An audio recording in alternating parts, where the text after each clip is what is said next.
நான் வந்து கன்சல்டன்ட் வந்து இப்போ குடுத்துட்டுருக்கேங்க. அதாவது டயட் பிளான் வந்துக்கு எல்லாருக்கும் குடுத்துட்டுருக்கேன். ஸோ இந்த டயட் பிளானுக்கு வந்து பார்த்தீங்கன்னா, நான் ₹100 சார்ஜ் பண்றேன். இந்த ₹100 எதுக்கு நான் சார்ஜ் பண்றேன் அப்படின்னு பார்த்தீங்கன்னா, நான் நியூட்ரிஷன் டயட்டீஷியன் சொல்லிட்டு ஒரு கோர்ஸ் ஒண்ணு படிச்சுட்டுருக்கேன். இந்த கோர்ஸுக்கு வந்து 85,000 வந்து நான் பெர்சனல் லோன் எடுத்து, அதுக்கப்புறம் தான் நான் படிக்கிறேங்க. இந்த பெர்சனல் லோன் வந்து நான் ப்ராசஸிங் ஃபீஸோட சேர்த்து ரீபேமெண்ட் பண்றது ரூ. 1,09,000. ஸோ மாசம் மாசம் வந்து பார்த்தீங்கன்னா, எனக்கு கிட்டத்தட்ட 1 வருஷத்துக்கு மாசம் மாசம் ரூ. 9,000 நான் பே பண்ற மாரி வருது. அதனால தான் இந்த கன்சல்டன்ட் குடுக்குற மூலமா இந்த காசு கிடைக்கிற காச வச்சு தான் நான் அந்த லோன வந்து குடுக்குற நிலைமையில இப்போதைக்கு இருக்கிறேன். ஸோ அதனால தான் நான் ரூ. 100 வாங்குறேன்.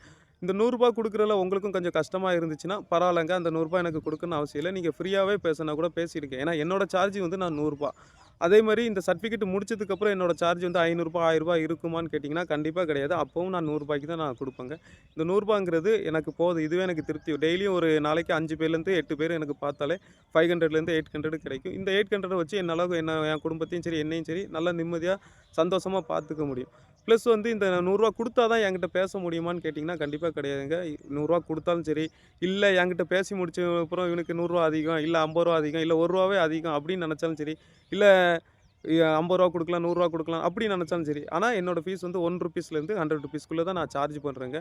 இந்த ₹100க்கு எதுக்கு சார்ஜ் பண்றேங்கிறதையும் நான் சொல்லிட்டேன். சரி நெறைய பேர் வந்து பார்த்தீங்கன்னா, ரூ. 200 அனுப்புறாங்க, ரூ. 300 அனுப்புறாங்க, ரூ. 500 அனுப்புறாங்க. அவ்வளோ காசு எனக்கு வேண்டாங்க. நான் அவங்களுக்கு யார் எனக்கு ₹100 தாண்டி மேல அனுப்புறாங்களோ, அவங்களுக்குலாம் இன்ஸ்டன்ட்டா நான் வந்து ரீஃபண்ட் குடுத்துக்கிட்டே இருக்கேன். ஏன்னா, அத வந்து அப்புறம் ரீஃபண்ட் குடுக்குறது, இப்போ ரீஃபண்ட் இல்ல. எனக்கு நான் கேட்டது என்ன ₹100 அந்த ₹100 வந்து உங்களுக்கு திருப்தியா இருந்தா எனக்கு குடுங்க. திருப்தி இல்லன்னா எனக்கு வேண்டாம்.